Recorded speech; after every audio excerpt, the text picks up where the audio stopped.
B, ba. That was the syncopation in Billie Jean, a very simple one. So when I say beat, that's on the beat. But when I say ba, that's syncopated. That's off the beat. B, ba, B, ba, B, ba. So that ba would be an example of a syncopation because it happens in between two of the hits of the regular beat. B, ba, B, ba. So the B I hit, we're on the regular beat, but the ba, B, ba happens in between two of the regular pulses of the beat. And then any syncopation, like before when I was going beep, bop, bop, bop, bop, bop, bop, the whole second part of that had a lot of syncopation. Beep, bop, bop, bop, bop, bop, bop. Not every note. Some notes were on the beat, but a lot of them were off. So that's just an example of quickly coming up with some syncopated part. Beep, bop, bop, bop, bop, bop, bop. There was a lot of syncopation in my vocal part there. Syncopation means accenting a beat or accenting something that is not in the regular beat. Okay. It's not in the regular pulse of the meter. So you're emphasizing something that the meter doesn't itself regularly emphasize. Okay. So you're accenting a normally de-emphasized beat. De-emphasized by what? De-emphasized by the meter. Okay. So that is duration. That's rhythm. Now, quickly with dynamics, it's very simple. It's just the loudness and softness. So if you hear something get very loud, then the dynamics is increasing. And if you hear something get very soft, then the dynamics are decreasing.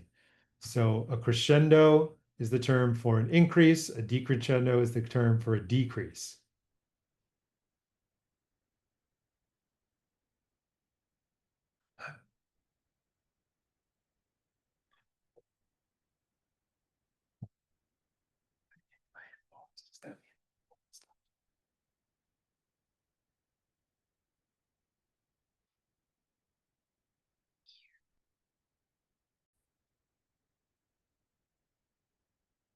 Okay, so if something's louder, then we call that an increase in volume and that is a crescendo. If something gets quieter, we call that a decrease in volume and that is a decrescendo. Okay, but the basic idea of dynamics is it's how music, since music is sound, sound can either be louder or quieter. And so dynamics are that loudness or quietness.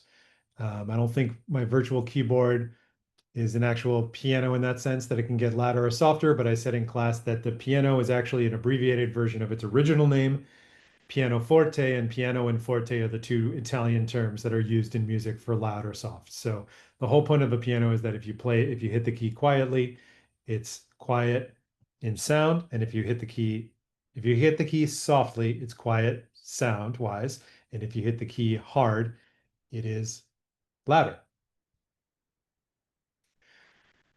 Okay, then we didn't really discuss form too much. We're talking about form in Indian music, so I said that we would come back to that. So that was the information for before the quiz. So that was the first three elements of music: pitch, duration, and dynamics. And then the fourth element of music is timbre, which is the quality or particular distinctiveness of a sound, like the sound of an instrument, including the voice. So if I go back to my virtual keyboard, you hear,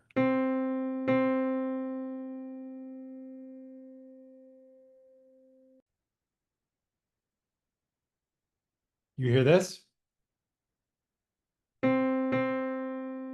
and I can sing that note, la, la, la,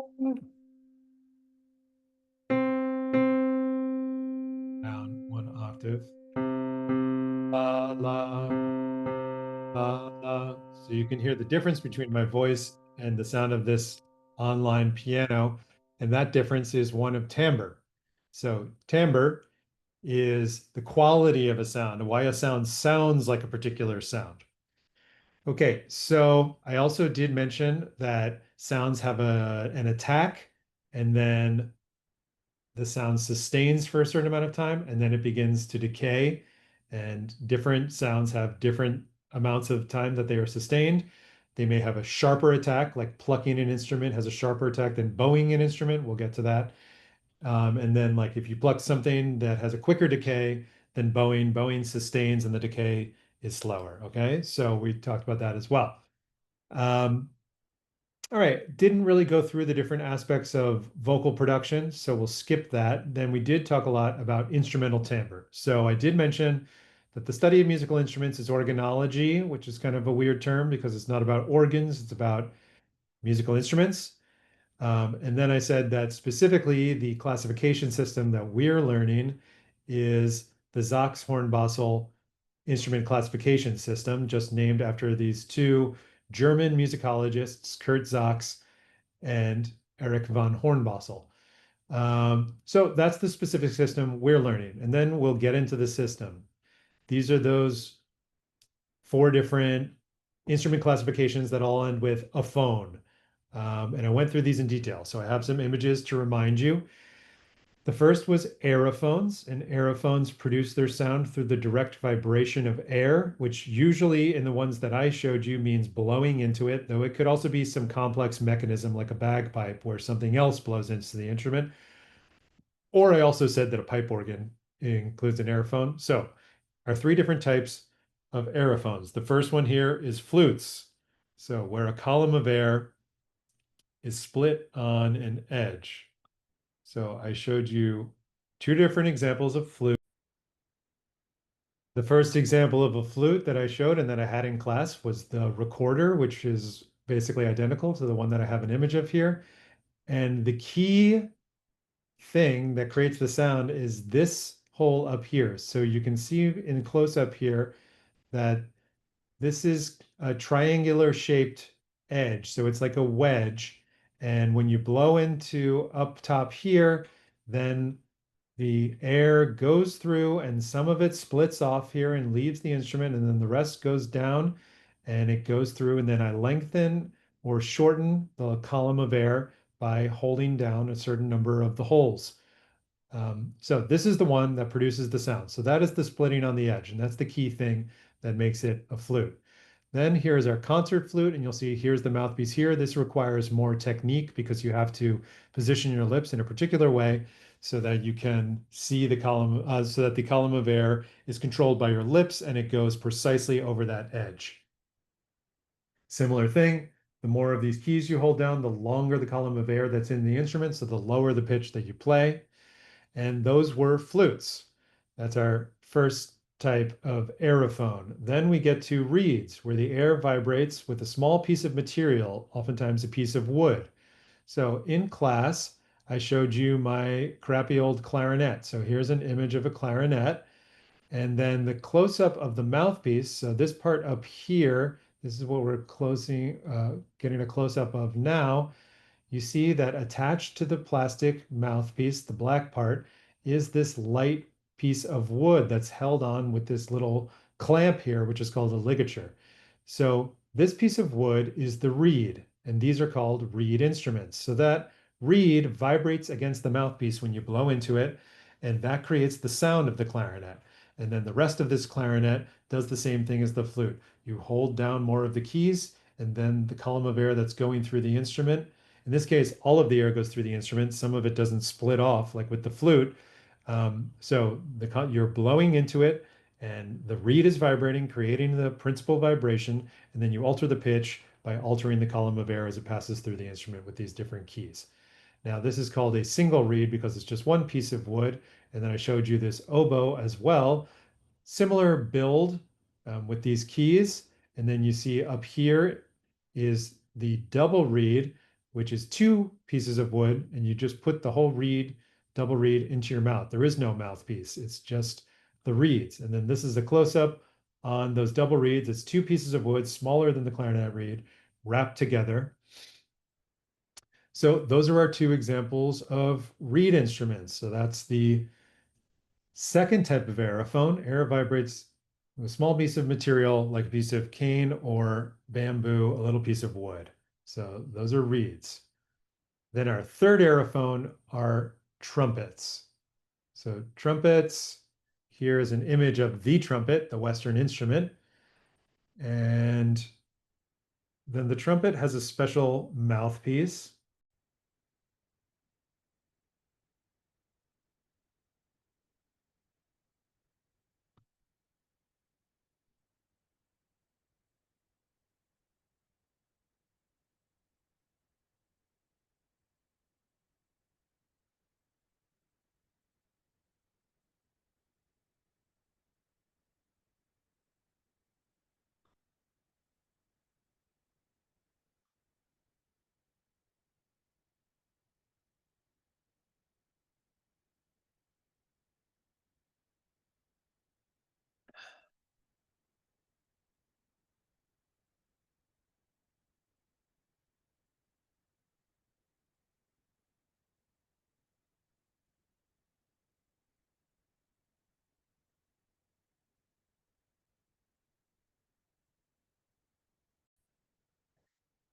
So they each have different advantages, reasons why you'd want them. With the guitar, because you're playing oftentimes you're playing all the strings at once. You want to be able to quickly get your fingers to a place where those strings will coordinate well with each other so you can play a chord, which is more than one pitch at once. So the strings really help you. They limit you, but you want that limitation. Whereas with the cello, you want more subtlety of pitch. So that requires more precision. So it's more of a challenge in one sense, but you also only play one string at a time usually with the cello. The other key thing is that cellos are traditionally played with a bow, and that would include violins are played with a bow as well, and violas. So some string instruments you play with a bow, and the bow, we get back to those concepts of attack, sustain, and decay. So the bow allows you to have a smooth attack and then a long sustain in the pitch. And then once you stop playing, the pitch decays pretty quickly, but it can sustain for longer. Whereas guitars are typically plucked. And when you pluck something, there's a very strong attack and then a relatively quick decay. Certainly a quicker decay than there is um, when you bow. So we get back to our terms here. Lutes have a neck, and then lutes are either plucked or bowed, usually. Okay. Plectrum is the technical term that I'm not going to ask you for a plucking device, like a guitar has a pick, but that's not a term that I'm going to ask you. Frets, we just discussed it. Okay, so we've discussed frets and the different aspects of lutes. Now, the second type of chordophone, which is a string instrument, remember, is a zither. So the big difference is while a guitar has a neck and then the rest of the guitar is the resonating chamber. So this is the resonating body. We call it the body of the guitar, but it is a resonating chamber. And then here's the neck. In a zither, the strings are stretched as long as the resonating body, which may not be a hollow chamber, it may just be a board. So with zithers, there's still a resonating body, but that resonating body stretches the full length of the strings. So we go to the image of the piano here with the top opened up, and you see this is an example of a zither. So the piano, the strings go, you can see some of the knobs for the piano strings, and then here's the other knob. So each one of these strings, of which there are many, is taut between two different points. So that's the key thing that makes it a chordophone. It has a number of taut strings, many, like hundreds. Um, but then you see underneath these strings, there's this nice polished piece of wood, and that wood is the resonating body that makes it a zither. So the strings, the sound that the strings create, then bounces off that wood and resonates in a particular way that is very important for creating the specific timbre of the piano. And each zither has a different type of resonating body, but the key thing that makes it different than a lute is that it doesn't have a neck. The resonating body extends the full length of the strings. All right, and you see that here with the piano. And then you can also see it here with a much simpler zither. This is a plucked zither, the Appalachian zither, which is a traditional American zither. So here you see the resonating body is hollow, like a guitar. So it's a hollow resonating body, but it stretches the entire length of the strings. So there is not a neck on this. This is still part of the resonating body. It just gets a little thinner because you do want to put your fingers there. Um, but ultimately, you rest this on your lap and you don't play it like a guitar. And it's a simple zither. So we have a complicated zither like the piano, where ultimately it's struck. You can't see the hammers here, but down here, if you could see it, there are these white hammers, and these are the dampers. So when you play a particular key, the damper for that key comes off, and then the hammer strikes the strings. So this zither string instrument is played by hitting it with a hammer. You hit the strings. That's common for other zithers. And then this zither is played by plucking the strings.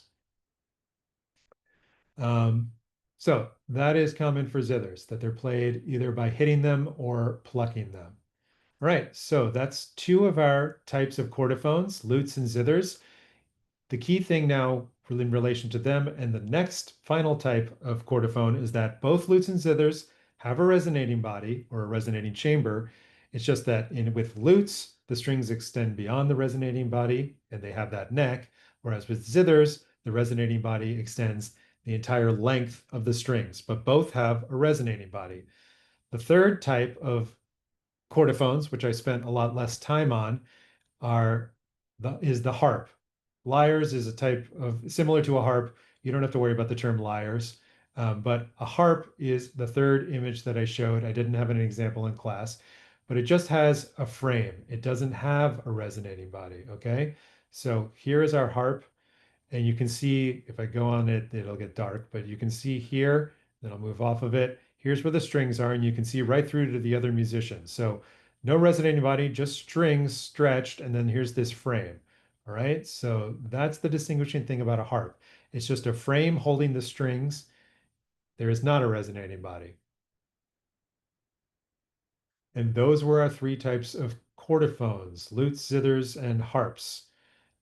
So chordophones, string instruments, those are, now we're done with two of our three instrument types, the more complicated ones. And then the last two types are fairly simple. We have idiophones.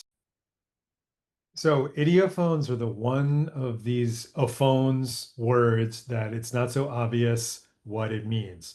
Chordophones, I said, just think chord is the same thing. A chord is another term for a string. And aerophones, aero means air. But idiophones just means itself. And the idea is that the whole instrument vibrates. And you might make it vibrate by a couple different ways. You can strike it, that's the most simple type of idiophones.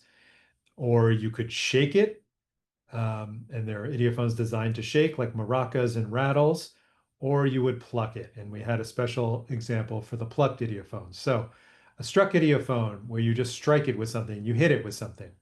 The one example that I had in class was this variation on an agogo called the gonkukwe, which is from Ghana, but it's just an iron bell, two bells. Um, and it has a specific but relatively simple construction. You create the particular, you beat it into the particular form for the pitch you want it to produce. And then this one, since it has two different bells attached together, it can produce two different pitches. But then to produce that pitch, you just hit it with a stick. So it's a struck idiophone. You hit it.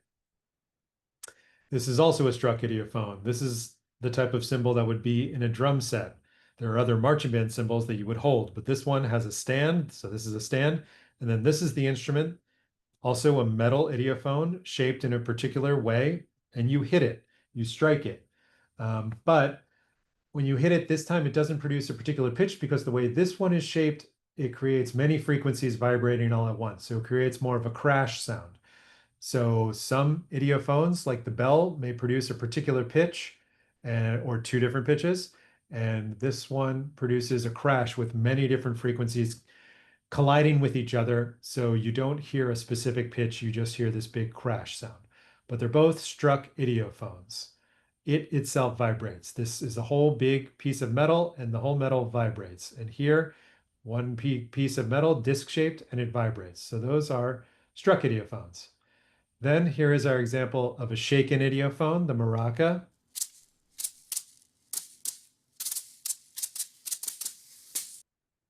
So you shake it, or you can hit it against your lap like he's doing, and there's little beads inside of it that shake when you move it. And so by moving it around, those beads hit the sides. So ultimately, it's the beads hitting the sides of the instrument, not you hitting the side of the instrument with a stick, but still something's hitting the instrument, causing it to produce the particular sound that it's been designed to make.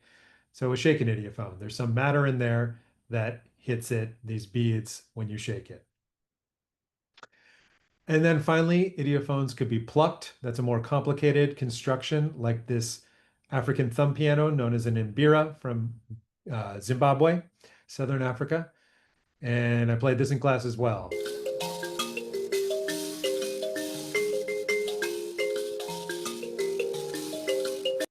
So each one of these metal tongues or prongs is then fastened to this wooden board held in place by this metal bar. And they're all specific lengths and widths, which create specific pitches. So by creating these particular sizes of these metal prongs. You create things that can play different pitches. Then you attach them all together and then you pluck them. And by plucking it, the whole thing vibrates. So it's not a string that's being held taut. It's just being fastened on one side with this bar. And otherwise, it's just hanging out this piece of metal. But you still pluck it like you would pluck a string. And then by plucking it, that piece of metal vibrates and creates the particular sound. Okay, so those are all idiophones. The entire instrument vibrates. Now, if it's a complicated form, of course, it's we can think of it as like many little idiophones all attached together. That's what the mbira basically is. But in any case, it itself vibrates by one method of causing it to vibrate, plucking it, striking it, or shaking it. And then finally, there's membranophones. This one you want to remember that membrane means like some sort of skin or a head, some sort of thin material that's pliable that is stretched over a frame, by which we're talking about drums. So here in this conga drum, this is the membrane up at the top.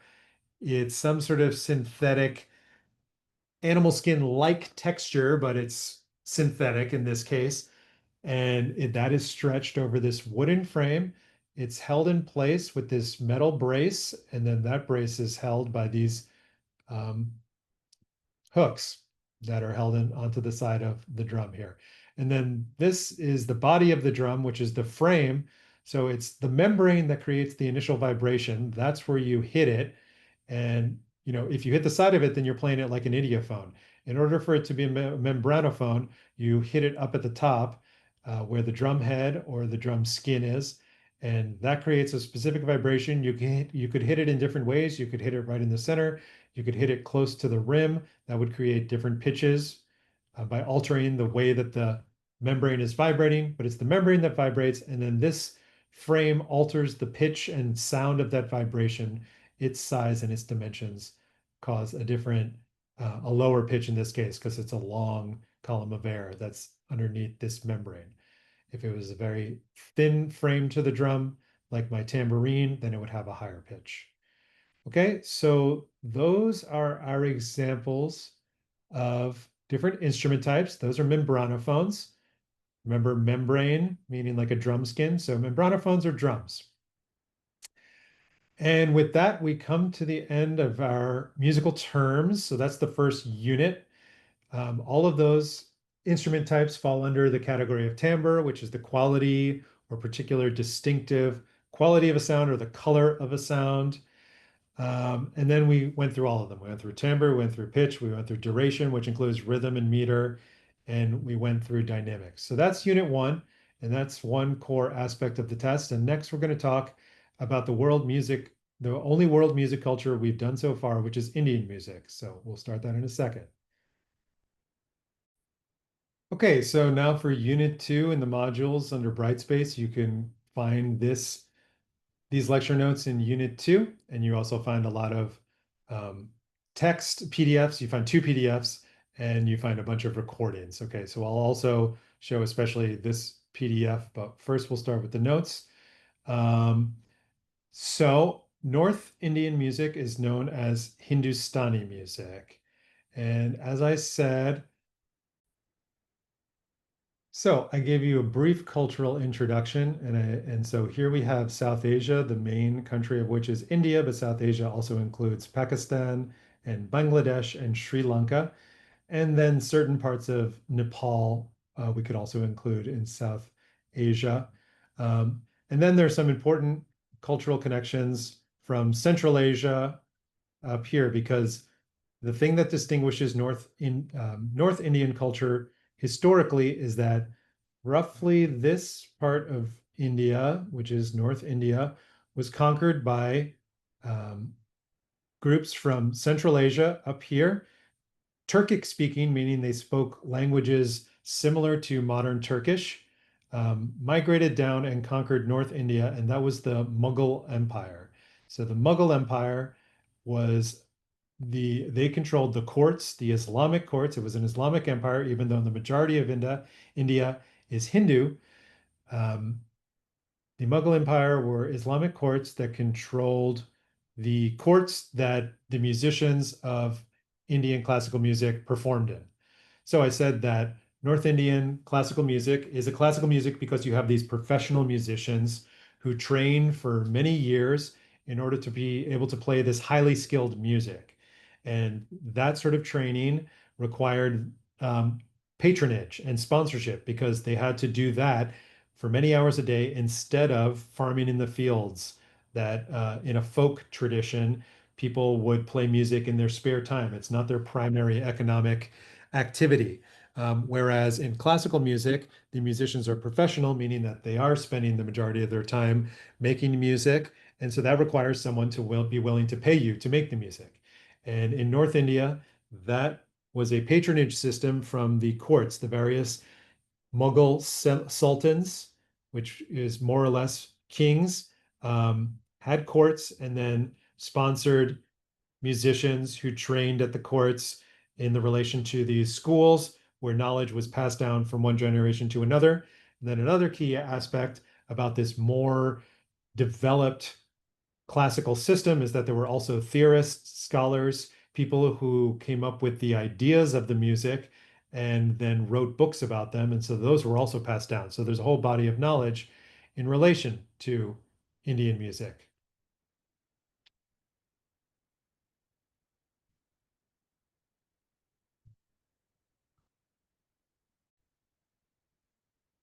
Okay, so the music is improvised, but then it has this structure that we discuss. And we spent a lot of time in class doing close listenings of this key recording, which you have at your access here. So the key recording that we played many times in class and went through in detail, stopping and starting, was it's listed on Brightspace as Miller. That means disc one, track five, Hindustani Raga. Okay, Miller. That corresponds here to Miller North Indian classical music. All right, so this is the primary text. Miller's North Indian classical music and Miller Hindustani Raga. The other reading is Nettles North Indian music, and then these other tracks correspond to that. We'll get to that. The key one that I played in class here was this one, Demonstration of the Talas, all right, which is the rhythmic cycles. But most of the time we spent talking about Miller, one, Hindustani Raga, and you can follow along with the listening guide in this Miller North Indian classical music. So here is the PDF. We'll also talk about this in a little bit, but you see the listening guide is here on page 104. It's in green. You see chapter 5, side 1, Hindustani Raga. Then you see, as I've been saying in class, at 0 seconds, the tambura enters. At 3 seconds, the sarod enters.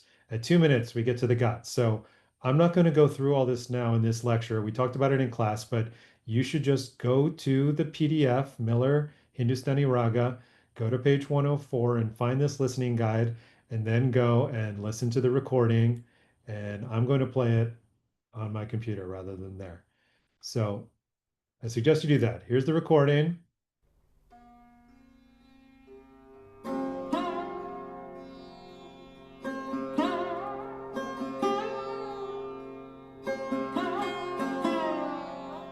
So we've already heard the tambura for a little bit, and then the sarod enters, and I'll remind us all what those are.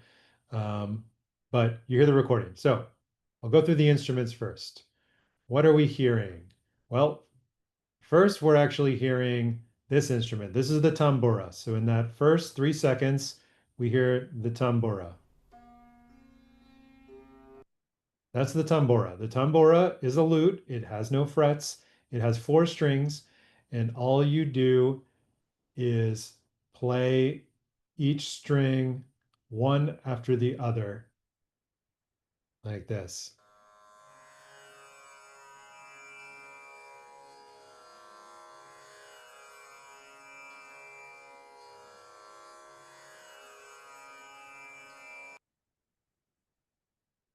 Okay, so that is the tambura. It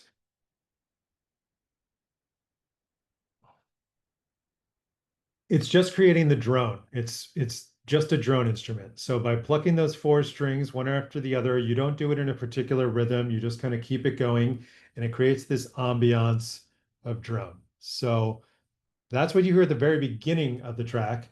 But then at second three, so right away you hear this instrument.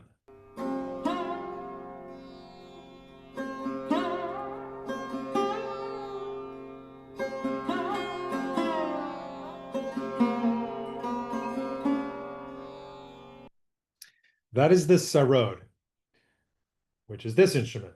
So we talked about the sarod. It's also a lute. It's a more complicated lute than the tambura. It is, though, also a fretless lute. So you see that here's the resonating body. Here's this wide kind of trapezoidal neck. So it's very wide, especially up here. Then it thins down. And it's wide because it has many strings on it. So this particular sarod has eight of these principal strings that I called melodic strings. And those would be the strings that the musician plays. And then it has 15 to 20 sympathetic strings, which are additional strings. You see, if you can look closely, it's not a great image, but up here, there's a bunch of strings that you can see finely across this part of the resonating body. And then they're more spread out. The strings are more spread out here because these are the strings you play. So that is demonstrated here.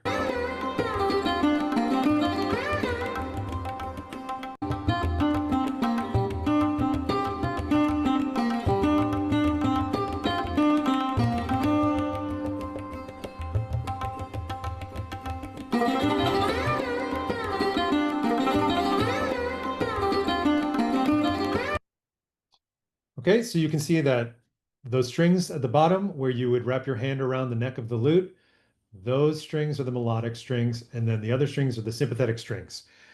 So the sympathetic strings also have the purpose of creating a drone. So we have a lot of drones in North Indian classical music. So as you can see here in the notes, I'm doing the instruments first. So we have the tambura. It plays a continuous drone. Sarod, the main melodic instrument. Um, Other sarods have six strings. The one in the image that I show, which is just an image I found on the internet, has eight melodic strings, main strings.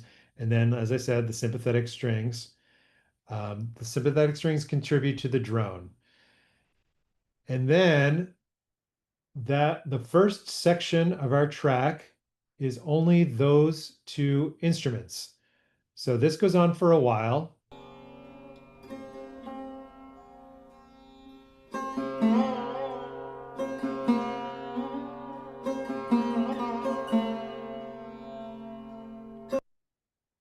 And during this section, what is happening is that the sarod player is exploring this other key musical concept, which is fundamental to Indian music.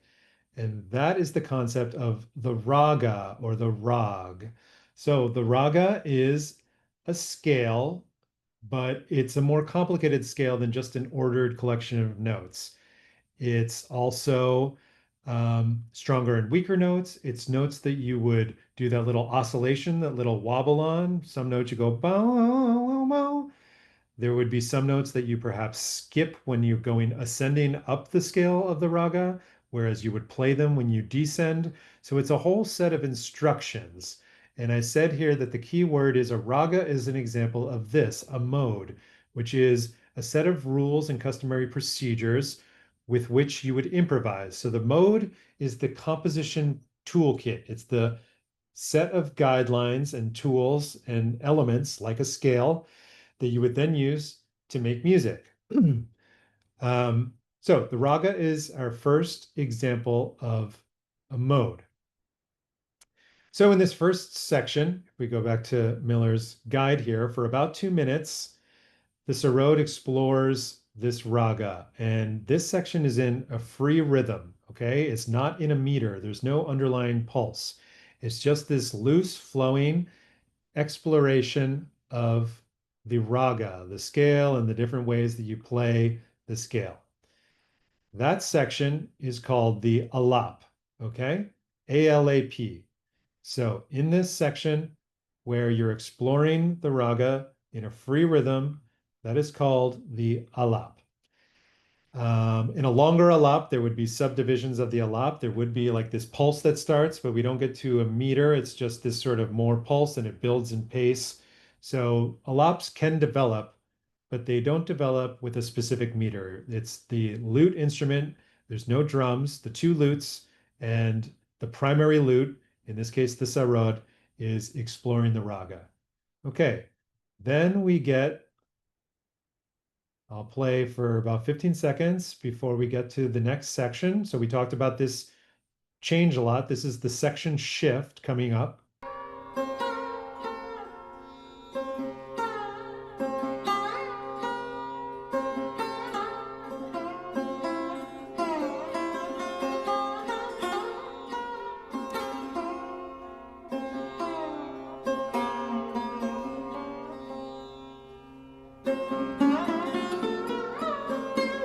Right here.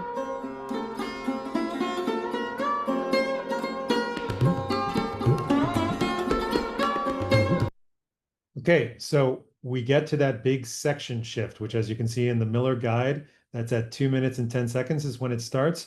And what starts it is this keyword, the got.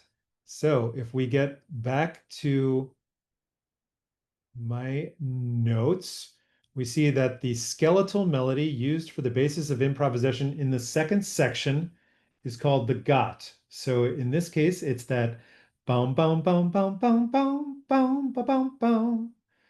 And we hear that repeated 3 times. So I'll play that again, starting right at the got. So the sarod starts doing something different. It's been exploring the raga. Now it plays this clear little mini melody and it repeats it 3 times.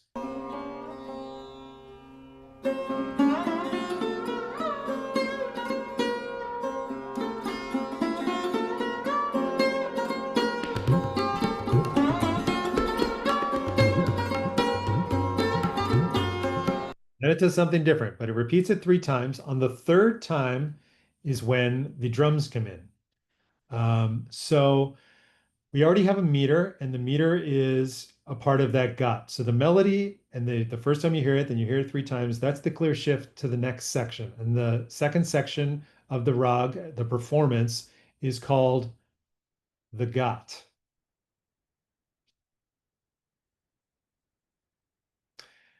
And then the drums come in. So the drums are our third instrument in this ensemble. It's 2 instruments played by one musician. It's the tabla drums. This word, tabla. The tabla means both drums together, and it also means this smaller, higher pitched wooden frame drums. The other drum, this one with a metal frame, which has a lower pitch, is called the baya. So you have the tabla drums, and then the baya is the larger drum, the tabla is the smaller drum. The baya is the one where you hear doing these low pitched scoops, all the boop boop, by putting your palm on the membrane and you hit it and then move your palm across the membrane and you create those scoops. Whereas the tabla drum, you hear the high pitched bum bum bum bum bum bum bum bum. So the tabla drum has the higher pitch. Now, going back to Terry Miller, if we scroll up a little bit, I discussed this in class, and I said you can see in the readings the fully written out pattern. So the tabla drums play in different meters. The meters are called talas, okay? T-A-L-A. So here is it defined in the readings, a tala, a rhythmic cycle. You can find it in my notes up here. The drums play in a rhythmic cycle called a tala. So staying in the reading for a second, we have this tala, which is the one that our recording is in, and it's called tintal. And it goes like this, and we demonstrated this in class. Da, din, din, da, da, din, din, da, da, tin, tin, ta, ta, din, din, da. So what these are syllables. They're specifically known as bols, B-O-L-S, in the Indian tradition. These syllables correspond to specific ways of playing the drums. So da and din are 2 ways to hit the tabla drum that create an open resonant sound. So that's where you hear that bong, bong, bong, bong, da, ding, ding, da, da, ding, ding. And then when you hear tin tin ta ta, that is a closed hit. So that's where you're they're muting the sound with the palm of their hand. So those are just four examples of a whole world of different syllables that tabla drummers learn to play, and then they can speak the rhythms that they're playing and know precisely how those correspond to how they actually play the drums. So every drum hit has a precise syllable that corresponds to it. All right. So the key for our understanding the meter here is that there's four groups of four. So 1, 2, 3, 4, 2, 2, 3, 4, 3, 2, 3, 4, 4, 2, 3, 4, 1, 2, 3, 4. And it repeats. It's a fast pace in our recording. The Tala example alone in the Nettle recordings is slower. Um, and I'll play a little bit of that now so you can hear that. So if you go then to hear the Tulla by itself, go to hear Nettle 3-3 tabla demonstration of Tullas. And you can find that here in this corresponding, this is Nettle's text. You'll see that there's more than one recording. So there's a bunch of different of these listening guides in green squares. And here's the part that we're going to play here. You'll see this recording, there's different talas that are played, but the first one is our tala from our original Terry Miller recording. So Tintal in 16 beats, four groups of four, and it sounds like this. It takes about 10 seconds for the drums to come in.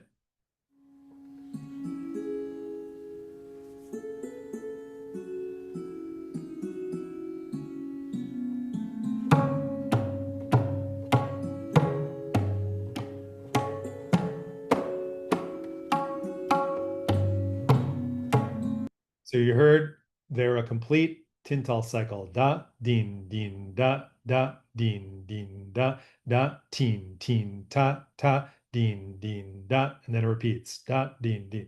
Okay, so four groups of four. That's the key thing that you should remember. You should also be aware of these different syllables and how there are corresponding syllables to drum strokes and tabla drumming. And that's really it. So know that this is a 16 beat, four groups of four rhythmic cycle, and that there is a meter to the tabla drumming in the second section of the piece.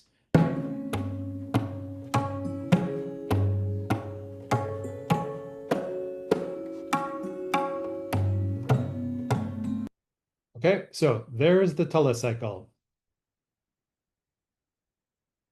So getting back to our Terry Miller example,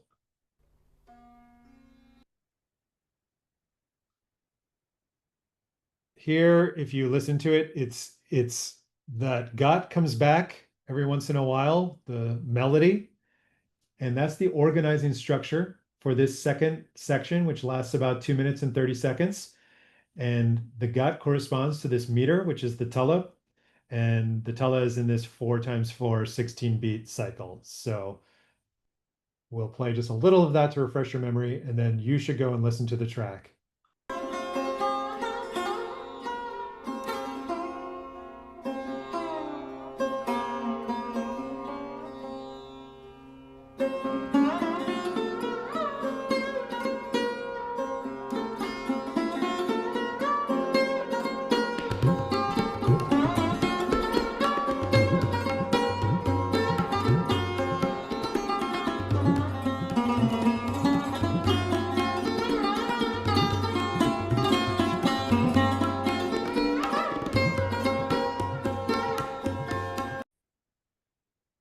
Okay, so I played long enough that you can hear this other cues here where you see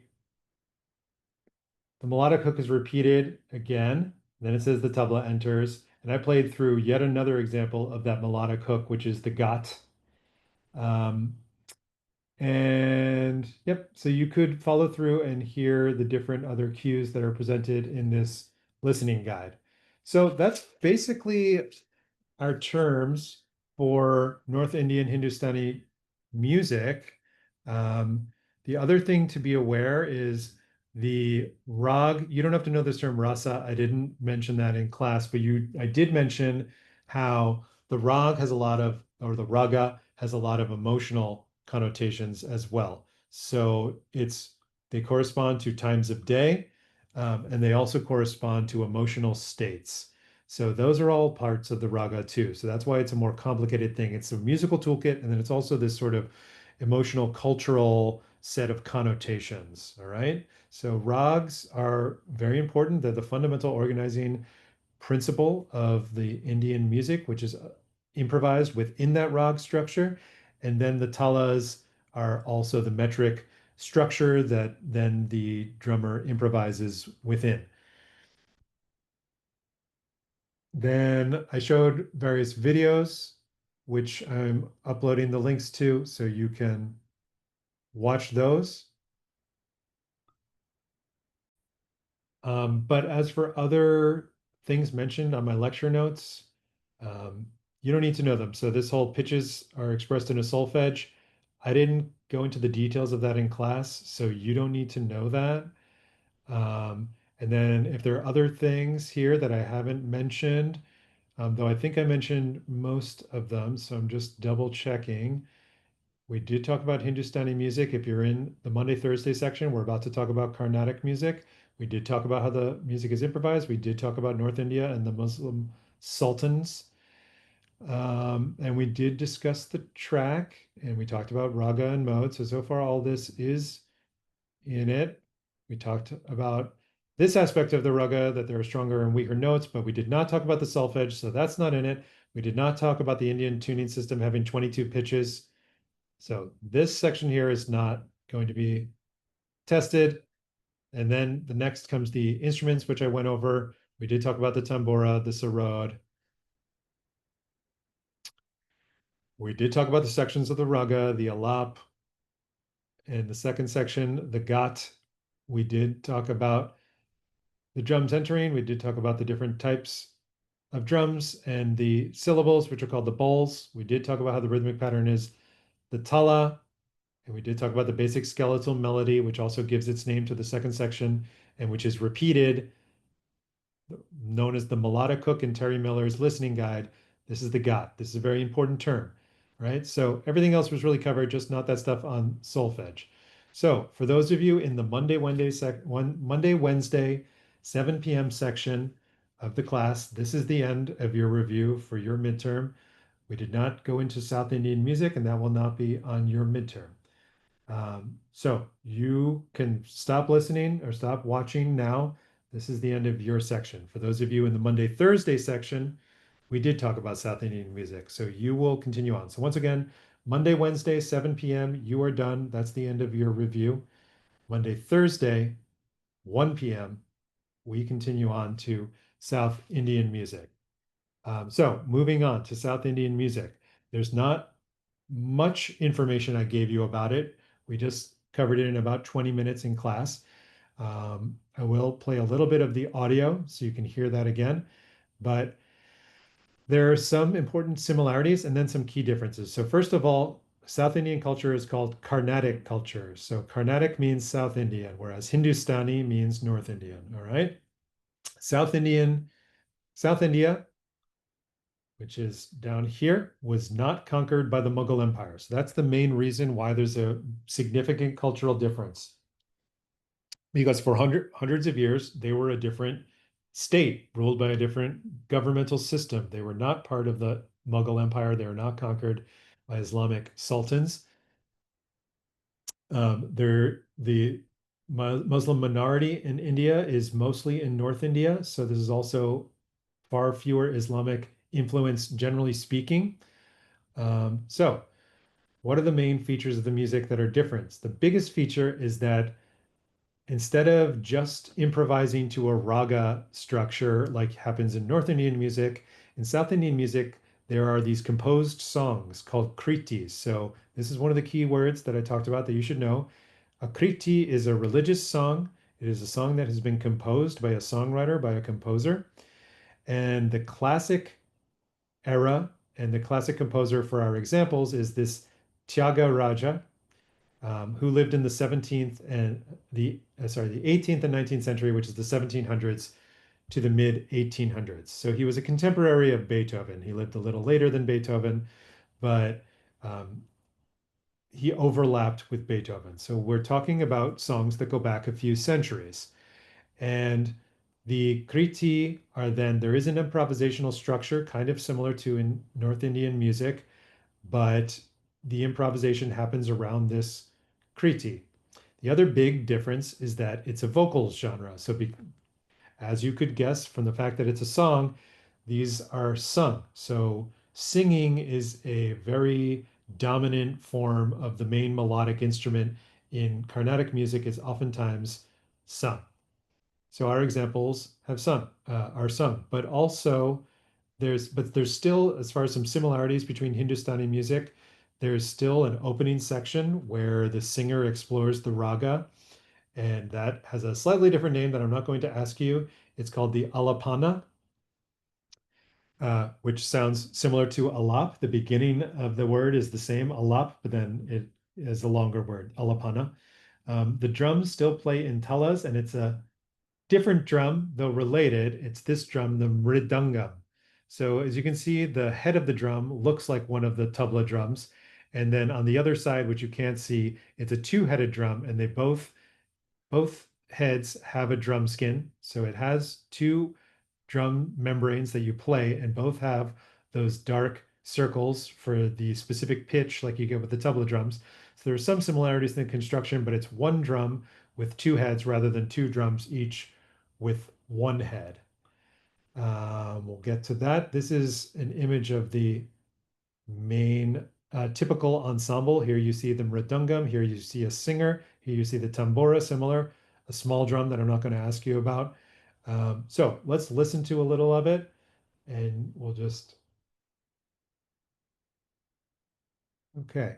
So this is in your listening examples, Nettle 5/6, Kriti by Tyagaraja. That would be one of our examples. And then this Devi Niye Tunai, which I also played, that's your other example. They both are sung kritis. This one, the first one, the Nettle example, is a classic kriti written by Tyagaraja in the 18th century. So we played some of this in class.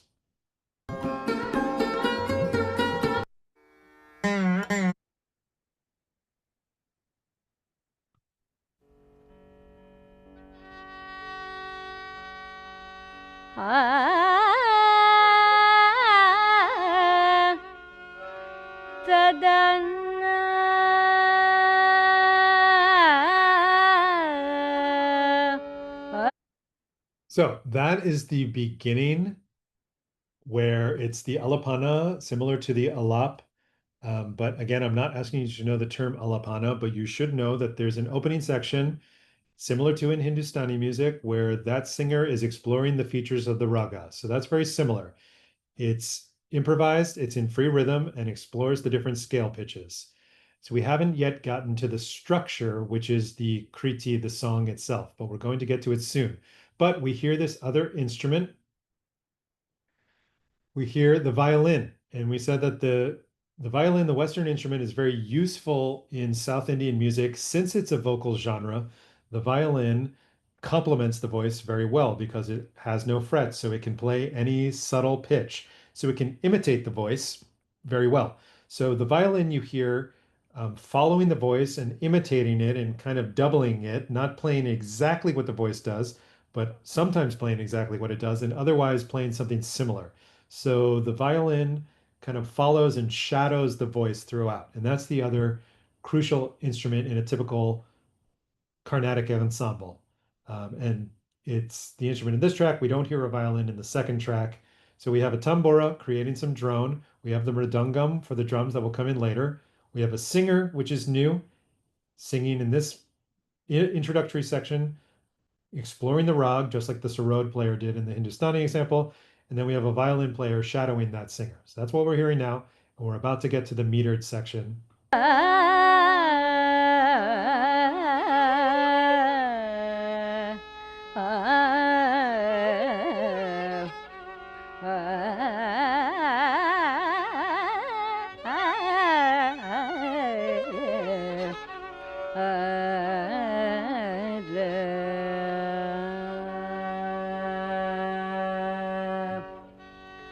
भंटुरीति कोलु वियवैय Okay, so now the Kriti has started. She's singing lyrics, words, and we're in the Kriti. And the Kriti has its own structure, a verse chorus structure. So this is the chorus, then we get to verses. I'm not going to ask you the details of that structure, but you can know that it has a typical song form. Starts here with the chorus, which repeats after each verse. But that singing, kind of like the Sarod did with the Ghat in Hindustani music, that singing starts the meter. So we hear this melody, and then we hear a meter, which the drums start to come in on. So pretty soon we're going to hear the drums. So we have a tala cycle, similar to in Hindustani music. And I'm not going to ask you the details of it. That's basically all I'm asking you about Hindustani, about Carnatic music, but let's just listen a little bit. So now she's singing the Kriti, she's singing the song, and the mridangam comes in, playing in a meter. Ram भंटुरीति कोलुविया वैया राम भंटुरीति कोलुविया वैया राम भंटुरीति कोलुविया वैया राम भंटुरीति कोलुविया वैया Ram भंटुरीति कोलुविया.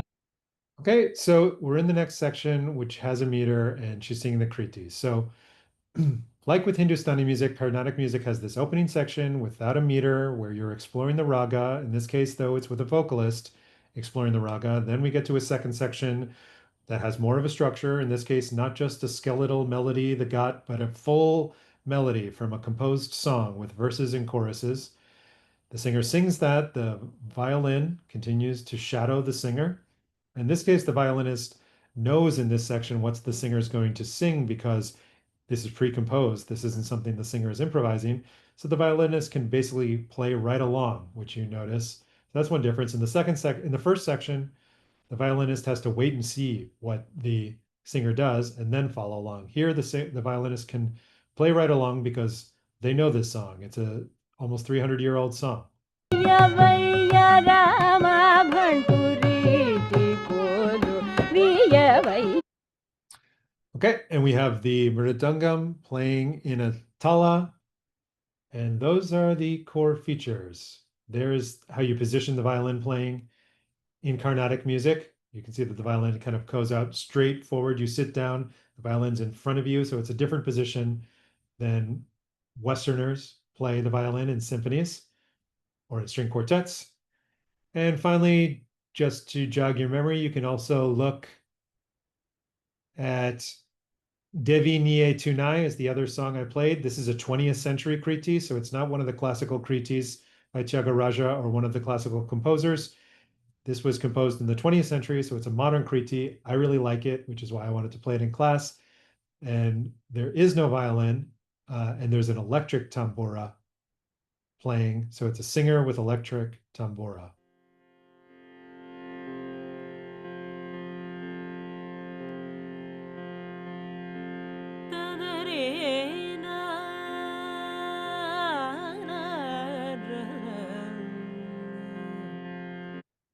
And I won't play any more of it right now, but you can listen to the whole track or as much of it as you'd like. It's Titan to Devi Niye Tunai. Just for another example of a Kriti, the Mridangam does come in, so it gets to a Tala section pretty soon. Okay, so just to make sure we've covered what I want you to know, South Indian music, you should know what is distinct about South India, not conquered by the Mughal Empire. It's called Carnatic culture. It's basically entirely Hindu, not an Islamic influence. There are compositions, then they improvise around those compositions. The compositions are called Kriti, or those are the most common and dominant compositions, which are these religious songs composed. The most famous ones were composed in the 18th century. And then otherwise, there's still a drum cycle. Once the Kriti gets going, it's in a meter, so it's in a tala, and the drum is the mridangam. And then there's a tambura playing the drone and a violin. And that's it. I'm not going to ask you more details about some of this is repeat from above, but you don't need to know about puja. I'm not going to ask you about that. We did mention that the opening section is called the Alapana, so that's the word, but I promised in class I would not put that on the quiz, on the midterm. Okay, so then that's everything. Those are the four main sections, the musical term sections, the first section, which we were quizzed on, which includes pitch, duration, and dynamics, and then the second section, which you have not yet been tested on, which is the different instrument types, which falls under timbre, and then North Indian, Hindustani music, which we spent a lot more time on than South Indian music, and then South Indian Carnatic music. So that's it. Best of luck. And this concludes my review video.